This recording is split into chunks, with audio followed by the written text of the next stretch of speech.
जमीन गैरव्यवहार प्रकरणामध्ये खारगे समितीचा अहवाल सादर। अहवालामध्ये पार्थ पवारांचा उल्लेख नाही।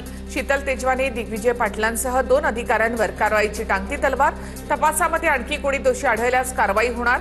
खारगे समितीचा तपासावर महत्त्वपूर्ण शेरा। पार्थ पवारांना कुणीही क्लीन चिट देऊ शकत नाही। पार्थ पवार प्रकरणात तितकेच दोषी। दमानिया यांची प्रतिक्रिया। खारगे समिती अहवालामध्ये जमिनीची खरेदी विक्री झाल्याचं निष्पन्न। मुंडवा जमीन गैरव्यवहार प्रकरणामध्ये पार्थ पवारांवर गुन्हा दाखल होण्याची शक्यता। आरटीआय कार्यकर्ते विजय कुंभार यांचं वक्तव्य। पुण्यामधील मुंडवा प्रकरणात पार्थ पवारांना क्लीन चिट देण्याचा प्रयत्न। 99% भागीदारी असलेला आरोपी होत नाही, मात्र 1% भागीदारी असलेला आरोपी होतो। अंबादास दानवे यांची टीका। मुंडवा जमीन व्यवहार प्रकरणामध्ये गोलमाल। चौकशी समितीनं दिलेला अहवाल बोगस। विजय वडेट्टीवार यांची टीका। तर मालकांवर कारवाई होत नसेल तर ते दुर्दैव। काँग्रेस नेते विजय वडेट्टीवार यांचं वक्तव्य।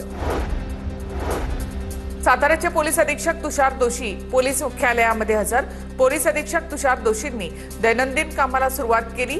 जिल्हा परिषद अध्यक्षपदाच्या निवडणुकीवरून झालेल्या राड्यानंतर तुषार दोशी चर्चेत। इराण इस्रायल युद्धाच्या पार्श्वभूमीवर राज्य सरकारचं मोठं पाऊल। केंद्र सरकारकडून 37,44,000 लिटर रॉकेल वाटपास मंजुरी। प्रति कुटुंब किंवा शिधापत्रिका असलेल्यांना 3 लिटर रॉकेल मिळणार आहे।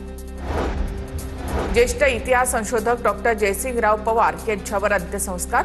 जयसिंगराव पवारांवर शासकीय इतमामात अंत्यसंस्कार।